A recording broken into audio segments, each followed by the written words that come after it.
শিল্পকলা একাডেমিতে কদিন ধরে শিল্পীদের নিরলস মহড়া। আওয়ামী লীগের সম্মেলনে সাংস্কৃতিক অনুষ্ঠানে অংশ নেয়ার আগে এই প্রস্তুতি।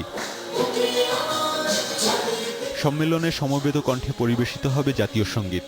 থাকছে কামাল চৌধুরীর কথা ও বাপ্পা মজুমদারের সুরে সম্মেলন সঙ্গীত। মুক্তিযুদ্ধে নেতৃত্বদানকারী দলটির ইতিহাসের গৌরবোজ্জ্বল অধ্যায় তুলে ধরতে থাকবে দেশাত্মবোধক গানও।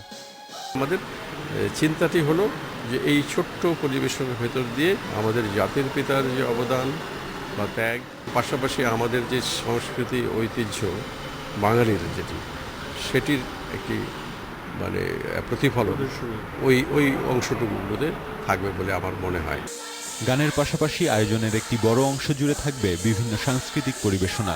রাখা হচ্ছে ইতিহাস ভিত্তিক তথ্যচিত্র। এখানে রবীন্দ্র, নজরুল, লোকগীতি, আমাদের নৃত্য, আমাদের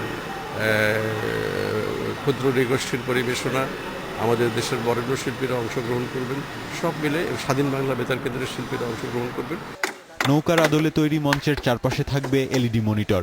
সোহরাওয়ার্দী উদ্যানের সব প্রান্ত থেকেই উপভোগ করা যাবে এসব অনুষ্ঠান।